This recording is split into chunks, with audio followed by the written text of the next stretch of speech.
And I was making very strongly some points about what not to do with social media. You know, how we shouldn't fall into hashtavism, which is to mistake tweeting something for doing something about it.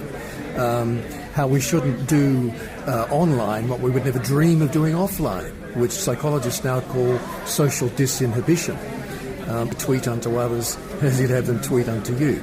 Because it's so important, isn't it, to get it right with these things. And I guess a lot of us are probably a bit cautious sometimes even about expressing an opinion online because we see how badly wrong some people can get it. I think I agree with Lewis, who once wrote, C.S. Lewis wrote that we need good philosophy, if only to combat all the claims of bad philosophy.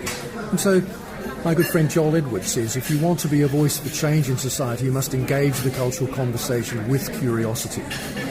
So we do need to be involved in the conversation. Social media is one way of doing that. Now, you study and talk a lot about the future of society, where it's going.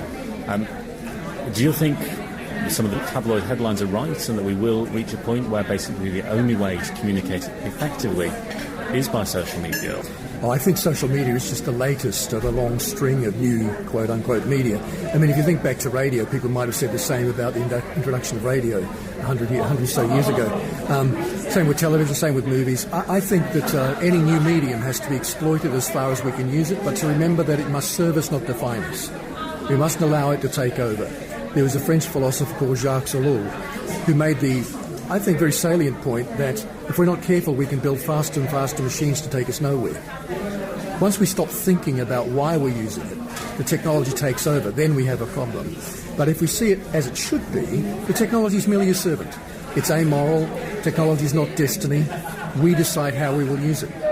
Once we stay within those bounds, I think we're fairly safe. So I think social media will be one of many, many forms of communication.